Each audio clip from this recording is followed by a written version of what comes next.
కాకినాడ జిల్లాలో సెజ్ భూములను తిరిగి ఆయా రైతులకు అప్పగించే ప్రక్రియ కొనసాగుతుందని, ఈ అవకాశాన్ని రైతులు సద్వినియోగం చేసుకోవాలని కాకినాడ జిల్లా కలెక్టర్ షాన్మోహన్ సగిలి తెలిపారు.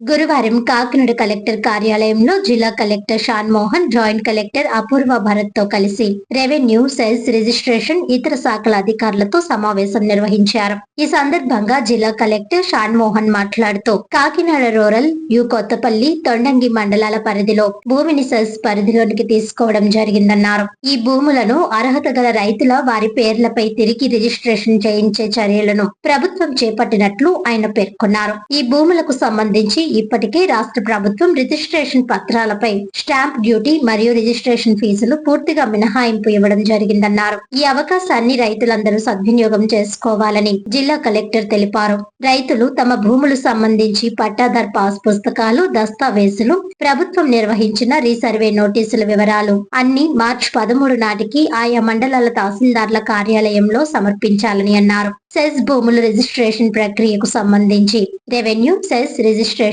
శాఖల అధికారులు సమన్వయంతో పనిచేసి సెస్ భూములు రైతుల పేరును బదిలీ చేసే ప్రక్రియ సజావుగా జరిగేందుకు అవసరమైన చర్యలు చేపట్టాలని జిల్లా కలెక్టర్ అధికారులను ఆదేశించారు. ఈ సమావేశంలో డిఆర్ఓ తిప్పేనాయక్, కాకినాడ పెద్దాపురం ఆర్డీఓలు ఎస్ మల్లిబాబు, ఎన్ శ్రీధర్, జిల్లా register K Prasad Rao, Kakinada rural, Thondangi, U Kothapalli మండలాల తహసీల్దార్లు, ఇతర అధికారులు తదితరులు పాల్గొన్నారు.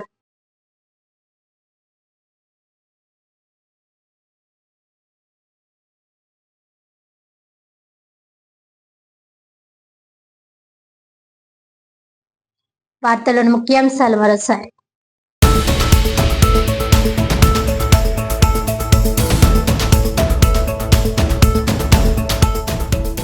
కాకినాడ జిల్లాలో సెస్ కు భూములను తిరిగి ఆయా రైతులకు అప్పగించే ప్రక్రియ ప్రారంభం. రైతులు ఈ అవకాశాన్ని సద్వినియోగం చేసుకోవాలన్న కాకినాడ జిల్లా కలెక్టర్ షాన్మోహన్ సగిలి.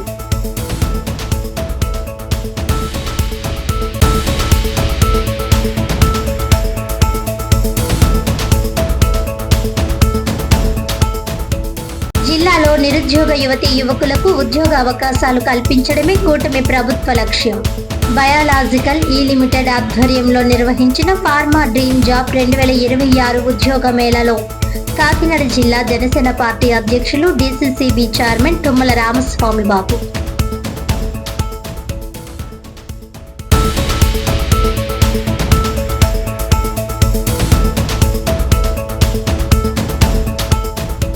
వేట్లపాలెం బాణసంచా పేలుడు ఘటనలో తయారీ కేంద్ర యజమానులను అరెస్ట్ చేసిన కాకినాడ జిల్లా పోలీసులు. రాష్ట్రంలో సంచలనం కలిగించి సుమారు 28 మందికి పైగా మృతులకు కారణమైన వారి ఆస్తులను కూడా జప్తు చేయడం జరుగుతుందన్న కాకినాడ జిల్లా ఎస్పీ జి బిందు మాధవ్.